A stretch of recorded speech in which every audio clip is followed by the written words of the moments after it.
Hello. Nice of you to join me in Prep HQ for a wee Sunday pint. I'm going to make this a current sort of theme, maybe on a Friday and a Sunday. I'll come out, maybe have a wee subject to talk about and have a wee ale or a craft beer. And if there's any craft beers or ales that you'd like in particular for me to try that maybe you haven't tried before, and you put a wee comment below and I'll give it a go. And also it'll let me know a new ale I can try, because I like trying on the different ales. The subject today I'm going to talk about is boots and footwear for bushcraft and hiking, and just what I use, just maybe for some tips for you, and also so I can maybe find something to use in the summer. I'm looking for a sort of a summer boot to use. So any ideas for that, again, put it in the comments below and it would be very helpful to myself. So the ale that I'm going for today is an Innocent Gun. I'm quite a big fan of the old Innocent Gun. It's quite nice, but this is a different one. They do loads of different kinds. This is the Innocent Gun Blood Red Sky rum barrel red beer. So I'm assuming it's made in rum barrels, or it's got a sort of a rum flavour to it. So there we go. That's it there. So I believe this will be a darker ale. It's 6.8% ABV. So quite a wee strong beer. Blood Red Sky sets a scene. A warm Caribbean sand, flickering candles, cold beer, and anticipation of the night to come. From this place came the inspiration for this brew. Jamaican rum barrels meets Scottish red beer in an explosion of cold, spicy rum notes, vanilla and rich fruits. Find out how we put this barrel into the beer at innocentgun.com. I'll probably maybe look at that myself later. But a nice wee ale to have on a Sunday afternoon before the old Sunday roast. And with me today for opening the bottle, I've got my Swiss Army Hunter. I'm usually using my British military clasp knife to open my beer, but I thought I would mix it up a bit today. Really good knife. It's got the deer head on it there. They're quite hard to get now, but they're a fantastic knife. It's one of the only Swiss Army Hunters where the blade locks, and it's got the wee mechanism there to release it. It's quite a good blade for processing game and such. And it's got a gutting hook in there, a grollicking hook, which is really, really good and really, really sharp. But I'll just be using the bottle opener on it today. They come in green and red as well. I preferred the red because it's more traditional looking of a Swiss Army knife. There we go.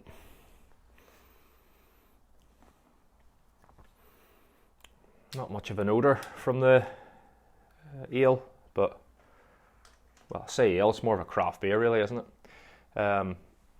Got the old trusty Viking drinking horn that I got from Descended by Odin that I've done a review for. If you want to have a wee look at that, it's cracking bit of kit. Probably be a bit small for it, but we'll give it a go. Don't want to pour it too much so it doesn't get too much of the head. Oh, it's filled it up rightly. There we go. Oh yeah, that's got a nice aroma to it. Yep. I can see what it means about the sort of fruits that it's been brewed with. It's quite nice. A very healthy pint there. Well, very healthy amount there in the Viking drinking horn. Let's give that a wee taste.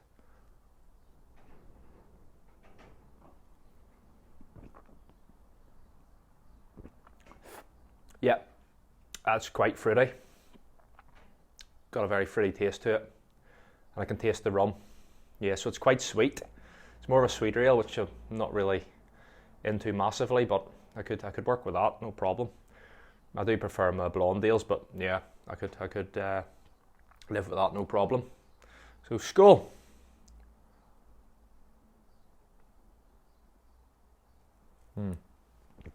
That's the only problem about the Viking drinking horn, especially with the smaller size bottles. It creates quite a bit of a head. You do try to tilt it, but it's unavoidable, but that'll settle anyway. But I thought I would talk to you today just about footwear, as I said, and tell you what I've been using. You might have seen in my videos if you're a bit of a footwear spotter that you'll have seen that I use Salomon GTXs mostly, and Altberg Bergens, which are fantastic boots. I got the Altberg Bergens about 3 or 4 years ago, and they've done me very well. You should change your boots every couple of years depending on how much you're using them, but I've got good wear out of these. I've had to have them recobbled a couple of times. The heels were coming off, but they're a cracking boot. They give you a good bit of ankle support there, and they are a bit heavy, so they are more for yomping / tabbing, so more hiking. They're better for. They're not very good for running in if you're running in boots, because as I say, they are quite heavy, but they provide excellent ankle support, and they're easy to maintain as they're leather, so just clean the muck off them. Bit of brown polish, which I find to be a nightmare these days. Actually, I use the Kiwi, brush it on, but compared to the old black boots, it seems to be harder to stay on. It creates like a horrible sort of darker layer at the front, but the colour doesn't really matter, I suppose, of the boot. It's how effective it is, and they are really good. I usually put a bit of dubbing on it after as well, just to keep it quite supple.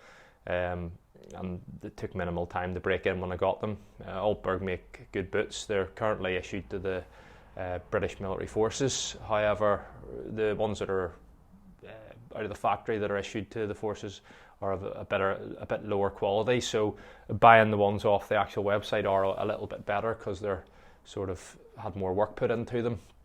And they've got other hiking boot ranges that look quite good that I potentially may look into. They're quite expensive, but these ones are about £100 odd. I have the Warriors as well. They are good. They're a lot lighter, but they've just not got the ankle support there. On the Salomon GTXs that I use, these are more of a winter boot for me. They're quite warm.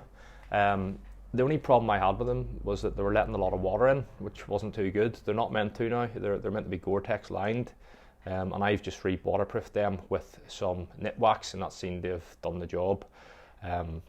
And some dubbing again. They're suede, so you need a sort of a suede brush that you can buy from Timpson's or Tesco's. I've seen them, and I just use dubbing or knit wax to waterproof them, so they're a bit harder to maintain than leather boots. I just prefer leather boots, to be fair, but they're cracking comfortable boots. The ankle support is second to none. It's now an impossible, touch wood, to go over in your ankle in them and hurt yourself. And the support is brilliant on the heel, and the grip's all right. The grip is quite good. So they're cracking boots. But the issue that I'm having is in the summer it's just getting too warm and my feet are overheating. Plus I do a bit of riverine stuff in the summer. You would have seen there, I'd done a wee camp and I was down there a few times. There's a cracking spot I've got. You have to go down a ravine and cross a river. And once these get wet, if it goes over the brim, that's it. They're wet for the whole time, especially the Salomon GTXs. The Altbergs aren't too bad. You know, they dry out easy enough after a bit of time, but it's not really ideal. So I had jungle boots previously. These are Welcos. They're issued to British military forces for jungle warfare training, for jungle deployments. And I believe American forces use the same ones or similar ones. They've got a really good sole there, fantastic grip, and they've also got drainage holes there for to let the water out, and it's a canvas side there, and the rest leather. They've got a metal insole. That's the only issue for hiking. Covering long distances, it's not as comfortable in your feet, and it probably might cause some problems. It would be hard to run in. The reason why they've got the metal insole is just due to jungle warfare. Back in the Vietnam days, when the US were working there, the Viet Cong would have used punji sticks, which were They would dig a hole, sharpen a load of sticks, plant them into the ground, cover it over. They would usually urinate or excrement on the sticks, so it would cause infection. And then the soldiers that were on patrol would have stepped on them straight through the foot, and that's a man reaction. And it takes more to look after an injured person, and it could just cause chaos, and they're potentially going to lose the leg with the infection because it's been urinated on and other stuff that they were putting on them. So that's why they've got a metal sole, which is good for what it is, and it gives me a bit of extra support when I'm out working at Camp Monty and such, and if anything were to go for my foot, it won't.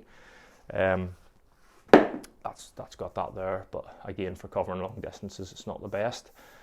But I couldn't really find the Welco ones online. They're getting quite expensive and quite hard to find, so I managed to get another alternative, Miltech. They look all right, quite similar. They've not got the wee eye there for lacing, it's just all eyes round there for lacing through. But it's got the same sole there, and it's got the drainage holes there so that the water can come out of them. They're quite comfortable. I've worn them and they're not much difference. The only reason I can't wear the Welcos anymore is because I think they went up a foot size. My arches must have clapped on my foot. Must have collapsed on my foot. I was a size 10, I'm now a size 11 for some reason.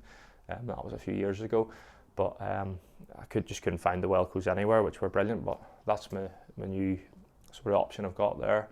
And I'll let you know how I get on. If they are top quality, I'll take them out a few times, not maybe for a few days camping, just in case, because you don't want them to fail and you're stuck with them for the 3 days that I probably will be doing soon.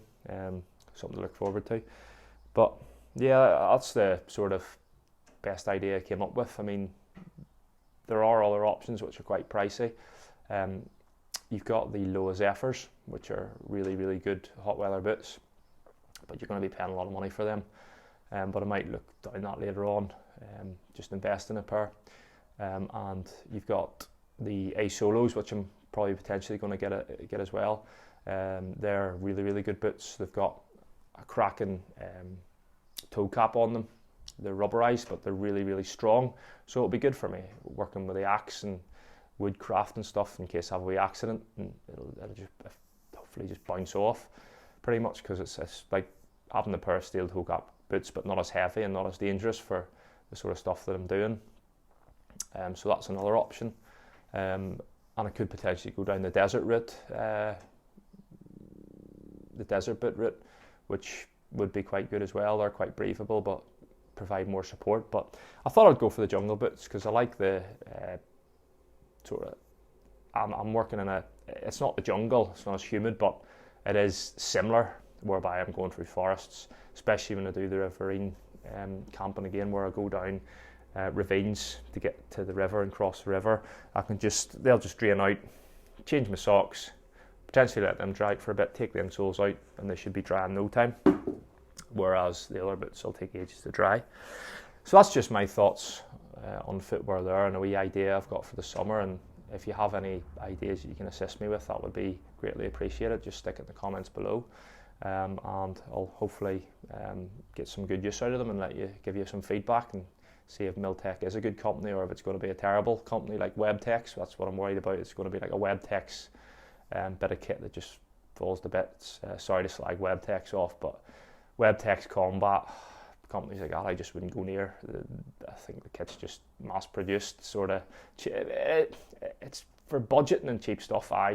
It does work, but it's just cheaply made stuff, and I always have the motto: buy nicer, buy twice. You better spend that little bit of money, or else buy cheap stuff and have to replace it, and you're spending the same amount of money.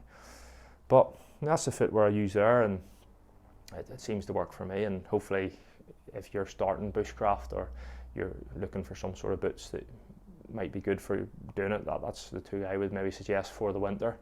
The summer, I've been doing it quite a while now, and I've never came up with a good boot to use. But I'm just going to sit and enjoy the rest of my wee pint in Prep HQ and finish off my tobacco pipe. And hopefully we can make this a regular occurrence. Any sort of subjects you want me maybe to cover, just stick it in the comments and I'll get a video out, and again, any ales you could suggest, or craft beers, give us a shout and I'll try it out in my Viking drinking horn. I've just ordered some mead there, which I'm looking forward to trying. I can't believe that Johnny Prep has never tried mead. That's absolutely outrageous. But we'll be giving that a wee go, see what it's like. Honey mead. It was on Amazon for £11, and it's actually an Amazon bestseller, so people are buying it. Get some of that in the Viking drinking horn and enjoy that. And then this month, or potentially next month, I've got a wee 3-day planned, which should be good, and a few more camps, so I'm really looking forward to that. And I hope you enjoyed the video, and as always, stay safe out there and get out there and enjoy the great outdoors. Cheers, and I'll catch you in a bit. Skål!